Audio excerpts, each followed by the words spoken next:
everyone, welcome back to Sunday Live 10. Thank you so much guys for tuning in. I'm here to update you of what's going to happen on Imbewu the seed from the 20th to 24th of June 2022 on Monday.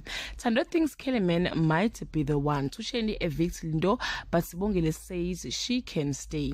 Makhosazana and Ngulego have to trust that Mzwandile will hide their involvement. Mzwandile gets a phone call from Makhosazana Tlakanipo, first accuses Tabisa of stealing the money, then realized Tusheleni might have it on Tuesday. Khanyo spent time with Mzwandile and he confesses to her that he is responsible for burning down the church. Nhlakanipho hold Tusheleni and the tenants hostage until they return his money. Kellerman put the next phase of his plan to con Shreya into action on Wednesday. The gang from the commune deal with the aftermath of their home invasion ordeal. Punyuka find some new clothes for Mzwandile.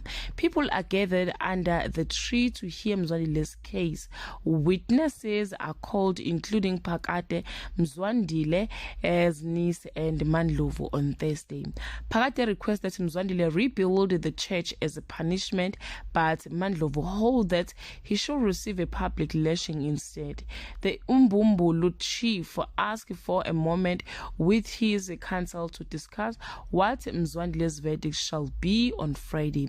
Phakate tells Benzile he is grateful to her. Benzile jumps into wedding plans with Duduzile. The police arrive to arrest Nhlakanipho and find him already bound and incapacitated and Nomsa next to Sheleni about where he's been.